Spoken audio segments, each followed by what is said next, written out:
got it. Right. So with the 10 days, priority is to watch my little daily videos and to do your Pilates with Eileen, because after the 10 days, you won't have access to them. But then you've got your recipes and you can do them as and when you want. Already, Martina, you've kept the things out that you're not supposed to eat. So that's good. That's what the main thing we're looking for. The recipes are just ideas of how you can eat a wholesome meal, recipes we found. And you can keep the book and you can just do it whenever, one recipe a week, maybe. Just implement it into your life. Find the ones you like. And so that's about the program. And what I wanted to share tonight, which I thought you might find interesting, is the amount of sugar you get by eating certain foods that you might have thought don't have sugar. So there's this GP practice in England called Dr. David Unwin, and he was dealing with a lot of diabetes clients, and he was sick of prescribing medicine constantly, and he was telling them what he was taught to say: don't eat the foods with a high glucose index marker. Now, glucose index marker is just a number. They say banana is 100, sugar is 100. They give these numbers and they say, you know, avoid it or whatever, but it wasn't working for him with his clients. So he had somebody translate each food's glucose index number into teaspoons of sugar. And he's made some lovely infographics. And when he started giving those to his clients, he started seeing results, and with their blood pressure and with their blood sugar and with their general health. And in the end, after a few years, there was, because England does a lot of statistics and things, his practice was the one with the least medicine prescriptions. The least of the whole of England was his practice. And that's because he was giving this advice in these teaspoons. And then the NICE organization, is it the National something in England? I forget the name now. Anyway, the NHS was giving these infographics out to people. Now, they have since retracted them just recently for I don't know what reasons. But the infographics still stand. The information they gave was still valid. So I have these infographics here with me, and I'm going to show you some of them just because it's interesting and they lead to better health if you are aware of what you are eating. So you can see a green and pink thingy here, I hope. Yes, at the glycemic index. It's using the glycemic index to predict how fruit and veg affect our blood glucose, which is the blood sugar in running through our veins. Now, at any point in time, I'm going to say the body is happy with 1 teaspoon of table sugar. That equals to 4 grams of sugar. So it's 1 teaspoon, 4 grams of sugar. That's where the body is comfortable. If you go any higher, insulin has to come out, has to be excreted. The body has to produce insulin and try and bring that down. It has to come down to a teaspoon of sugar. If we have too much sugar, a lot of insulin will come out and it will bring it down. It's a priority for the body. Otherwise, it's stressed. The body is stressed. If you have too much sugar and too much insulin has to come down to bring the sugar down, sugar will go too low. And again, the body will be stressed and it will make you want to eat sugary stuff. You'll be looking for some instant energy because again, the body is stressed and there's brain fog and you just don't feel good and you need a pick-me-up, and that's when you go looking for the chocolates and stuff. So it's all this delicate balance. We need to know to try and keep it balanced. The blood sugar wants to be there at a teaspoon of sugar. So here you see a portion of boiled potato is equals to about 9.1 teaspoons of sugar. That's an awful lot. It's an awful lot. Yes, it's an awful lot where you think it's just a potato, but it has natural sugars. It also has good stuff to offer, but the point is it has natural sugars. If it is somebody that's got a problem with blood sugar, the potatoes have to come out, at least until they can balance it. because it gives you too much blood sugar, which then causes too much insulin, which then gives you hypos, and you go like this all day and you can't sort your mood, your blood sugar, how you feel, your weight, nothing. Sweet corn, a portion of sweet corn is about equal to about 4 teaspoons. It has good things to offer. But now that you know that it's 4 teaspoons of sugar per portion, you're going to eat a bit less. Frozen peas is an excellent choice. A portion is 1.5 teaspoons. Perfect. Cabbage, on the other hand, does not affect your blood sugar at all. Cabbage. And in that category, you can find salad leaves, broccoli, courgette, cauliflower. They don't affect the blood sugar. So you can eat as much as you want of those. You'll get the benefits and not the sugar. Now, raisins. A portion of raisins, 10 teaspoons of sugar. They're practically like eating sugar. But again, they do have something good to offer us. So if you like raisins, I would recommend you eat less than you're eating. That's the rule. A banana is high in sugar. One banana, 5.7 teaspoons of sugar, right? So it's quite a lot. And it's the reason why when somebody has pre-diabetes, diabetes, they recommend that they don't eat the banana. An apple has a lot less. So based on, and a strawberry has even less than that. You could eat almost a punnet of strawberry and your blood sugar will still be okay. So this is one with fruit and veg. Now, let me see if I can grab, I need to close this in order to show you the next slide. Now let's close this. Now, some other foods we eat, and that is there. Some everyday foods. Basmati rice. It's equivalent to 10 teaspoons of sugar, which is why you would prefer something like wild rice or maybe brown rice. It will have less sugar, but basmati rice, it breaks down, the moment you put it in your mouth, it breaks down into glucose. So that's something to keep in mind. We've talked about the boiled potato, very high in sugar. The French fries have a little less sugar. However, if they've been cooked in seed oils and corn oil and all those things, they're not great. The oil will cause inflammation in the body.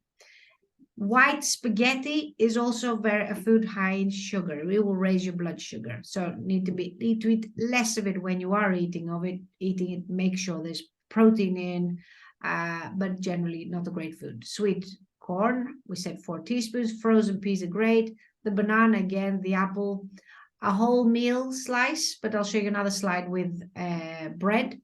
Broccoli, no effect on blood sugar. So all these greens, the colors, they won't have blood sugar. They won't affect your blood sugar.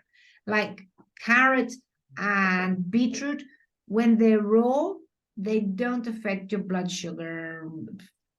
They don't affect it. It's more fiber. You get more nutrients. But if you cook them, for example, then their sugar content increases. They're like a potato. So potato, carrots, beetroot, when you cook them, they become glycated, let's say. They affect your blood sugar. Like a raw potato won't cause blood sugar increase. However, who's going to eat a boiled potato? So, that's useless information. But it applies when we're talking about carrots and beetroot. And then you have the eggs down here, which absolutely have no effect on your blood sugar. They're a great wholesome food to eat. And other foods in this category would be chicken, oily fish, almonds, and your walnuts and your seeds and nuts, all your seeds and nuts. They would be a great food to eat. Mushrooms, cheese, meat. They're good, solid foods that will keep you content, which means they're good for your hormones as well. And they won't raise your blood sugar. And especially in the age after 40, definitely after 45, you want to be careful. It is a big factor to think about what affects my blood sugar. It's not enough to just say, I want the good foods. It has to not affect our blood sugar, especially as you see here, there's so many foods that can affect our blood sugar. And one last slide here, I'm just going to show you the types of bread, because I do think this is an eye-opener. I have one for cereal, but I don't think any of you eat cereal. So I'm not going to do the cereal one, but here's the bread one. So this is all about bread. White bread. Say, is it 30 grams? That probably is about a slice. But even if it's not, it doesn't matter. Just think that the same quantity of bread in white, brown, rye, whole grain barley, wholemeal. Like if we start from the top, a white slice is 3.7 teaspoons of sugar. Brown is only 3.3. So yes, it's better, but you're still going to affect your blood sugar. It's not going to be like, oh, okay, I'm having brown bread, therefore it's healthy. Because no, it affects your blood sugar. You have rye bread, and this is 69% whole grain rye flour used here. It has even more sugar than a white or a brown bread. And why would you eat the rye bread? Only for health reasons.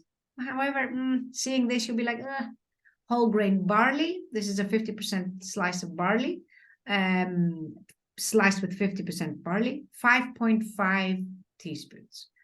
Wholemeal with stone ground flour, 2.6 teaspoons. Pita bread, 2.9 teaspoons. Oatmeal batch, 3.3. Yes, it might be better on your intestines, maybe from white, overly processed square bread, but you need to consider the effect it might have on your blood sugar. So is that. And again, I'm not saying don't eat these foods. I'm saying be aware of them. Be aware that they affect your blood sugar. And if they affect your blood sugar, they affect your hormone insulin. And once insulin is affected, there is no chance on earth that estrogen, testosterone, progesterone, and all our other hormones can work good. And insulin is kind of a mother hormone, as is cortisol. So you've got these two big hormones, and if they're out of whack, the other more gentle ones, let's say, don't have a chance. So, you know, this is kind of the basics we need to be on top of to be well into the future. So you're aware that they affect your blood sugar. Just eat less of it. Control it more. Make sure there's protein in them so that they don't affect your blood sugar. Don't have a plain pita bread or an oatmeal, just a plain piece of bread. Have it with a nut butter. Have it with an egg. Something like that will reduce, so it's not just starch and glucose hitting your body. So that's what I wanted to share with you today. Those are the slides I had ready for you, just to get an idea, because I do have people where they think I'm not eating any sugar, therefore I'm on a sugar-free diet. I'm fine, I'm not getting any sugar. But then you show them this and they're like, oh my God, I'm getting so much sugar from our food. And it's okay. You need to be aware. Until I'd seen these infographics a few years ago, I didn't have a clue. So it's a very interesting bit of information, and it just can guide your choices. Once you know banana has more sugar than an apple, if the two are available, you will pick the apple.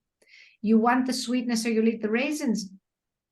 Remember, they're full of sugar. They do have a lot of electrolytes. They are a good natural bit of sugar, but and they do have a lot of electrolytes. Have a few less than you were going to have them. Don't eat them on their own. Eat them with some nuts. Do something like that. Once you put a bit of protein with whatever has sugar in, it slows down the release in the body. So it helps you not go up there with your blood sugar. It's more gradual. It gives the body time to produce insulin to keep everything level. And that's what I wanted to tell you. I don't know if you have any questions or anything you might like to ask. Emily, I'm absolutely amazed at how simple that is. The way that you've presented it Lovely. makes it very easy to understand, but I had absolutely no clue that that was the equivalent in sugar that was in each, like a slice of bread, for example. Yeah. You know, like, what is it, 4.5 teaspoons? 4.5 teaspoons. 3.3, in one I think, was the bread. Yes, yeah.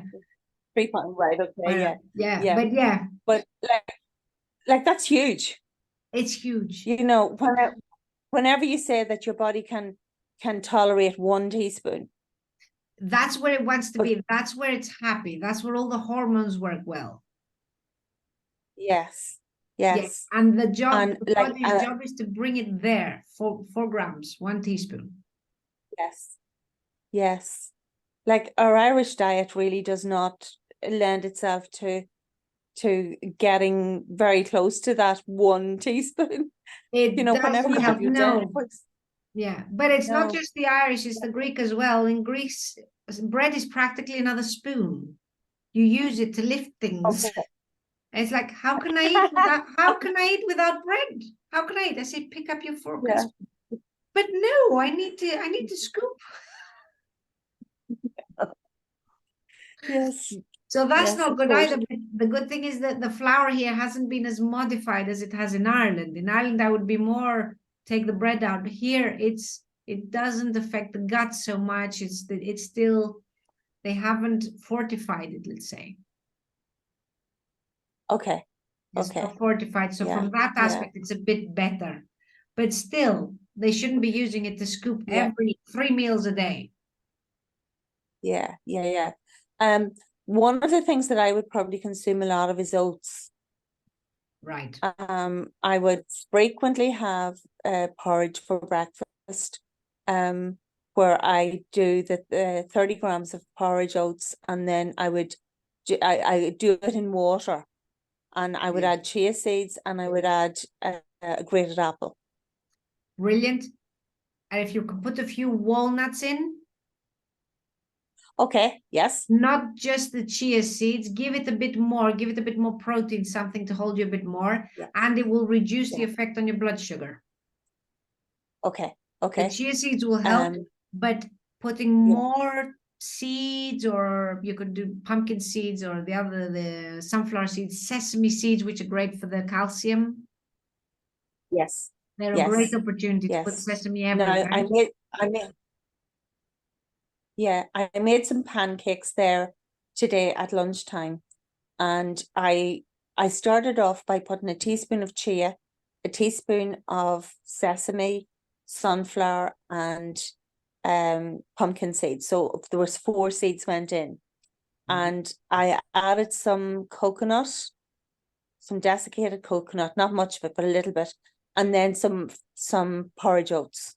So I had 2 scoops of porridge oats, blended it all up into a flour, then added 2 eggs and some cocoa milk, Oh, brilliant. and cooked the pancakes. Now, but my concern is I've already had porridge for breakfast, and this is like more porridge, if you know what I mean. More porridge, yeah. Also, heat kills the omegas. Can you put the seeds in? Put the seeds in once it's cooked. Use them to sprinkle over your pancakes.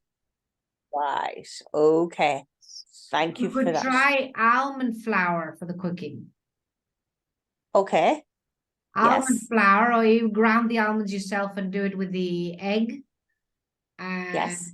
And whatever milk you're using, or however you make them. And Yes. put the whole seeds on top after. I understand. Right. So heat destroys the omegas. Omegas, yes. Right. Yes, you lose the omega. Yeah. You still get the Yeah. protein That's and the good to fat and know. things, but That's you good. lose the omegas, so it's a bit of a missed opportunity. Okay. Yes. Yes. Just Yes. that, just to get Okay. more bang for your buck. What's the expression? Just to get, if you're eating the More seeds, bang for your buck. yeah, that one. If you're eating the seeds, you might as well get the omegas. Yes. Yes. But Yes. Of yeah, course. and with the oats again, Yeah. obviously try and alternate it with something else. But if you're eating them, just put a few more nuts in and alternate the nuts you're using every day. Right. Okay. Yeah. Now you skipped the spoonfuls of sugar in the cereals. How many spoonfuls of sugar would be in oats?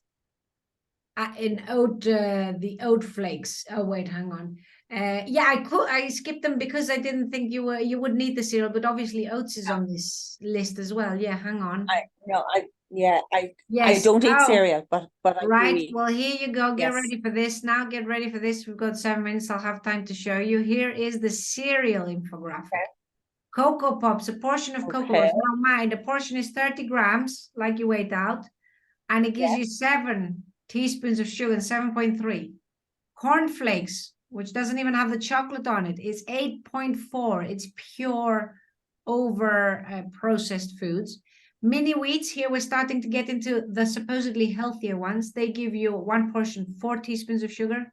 Shredded wheat, 4.8 teaspoons of sugar. Special K is 4 teaspoons of sugar.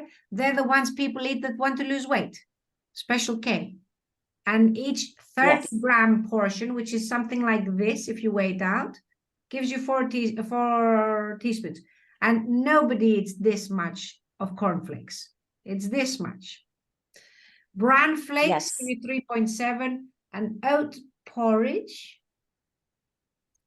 Well, that's 150 ml of a portion, so that'll be a little bowl. Yeah, 4.4 teaspoons of sugar. Because when it goes in your mouth, it's going to convert to sugar.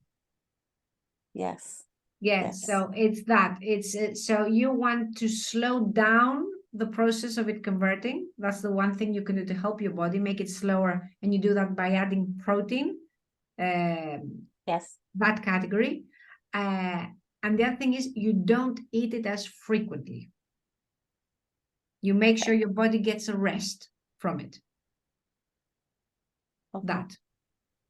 And yeah, you could try adding milk instead of adding water instead of milk. That's something. Yeah. But yeah, that's the way I would do porridge. Yeah. Yeah, so the healthier ones have maybe half the amount of sugar, but it's still 4 times more than the body can handle. Yes. Yes. Then the body wants to handle it, can handle it. But long term, what is the effects? And you know, that's what it is. So yeah, so you know a few new things now, and you can adjust your portions, basically. Yes. Emily, what you've been saying is that it's really good to add protein to every meal. Yes. And that would help to neutralize the effect of the sugars. Yes, to slow it down, which gives the body a chance as well. And it's very good for our hormones. It keeps us content. Protein. Okay. So it keeps us content. And as we age, I will say the body finds it harder to deal with the sugar. Right. That. So we need to just be conscious of it and just help it along. That. Right. Right. So yeah, all just Emily, being aware, really good. and then we can make our choices. Yes. Yes. Really? Martina, you okay? Emily. Great. Yeah. I can say that I have organic oats. Does that make any difference? Organic oats? No, because it's the oats when they go in your mouth. It's good that you have organic. That's definitely the right choice. But once they go in your mouth and you start chewing, they break down into glucose. That. But what do you put on your porridge, Martina? I usually put walnuts, break them into wee pieces, walnuts, and berries, strawberries, and blueberries, and raspberries, whatever I've got. Whatever. Yes. Yes, actually, Eileen, the berries that Martina mentions have less sugar than the apple. So they're another option. Oh, right. Yeah. To just reduce a little bit more, bit, you know, but it's okay to alternate is good. Yeah. And I started today to use almond milk, unsweetened. Okay, with your porridge. Yeah. Okay. Have you ever tried it with water? No, but I make it with water, but I put milk in it when it comes out of the microwave. All right, you put the milk in the side. Okay. It is whole oats, isn't it? You're not using the ground ones. No. Ah, okay. It's the organic white. Whether the flakes. The flakes, yeah. Okay, good, yeah. Because the more processed the oats, then it just becomes sugar. When you get those instant oats, they're just sugar. They're really bad. But if you get the whole steel ones that you're mentioning, the flakes, they're better for the intestines as well, and you get more out of it. Okay, thank you. Brilliant. Brilliant. Okay. Well, that's it. It's gonna cut us off, so I'm going to stop the recording here. Thank you very much. much.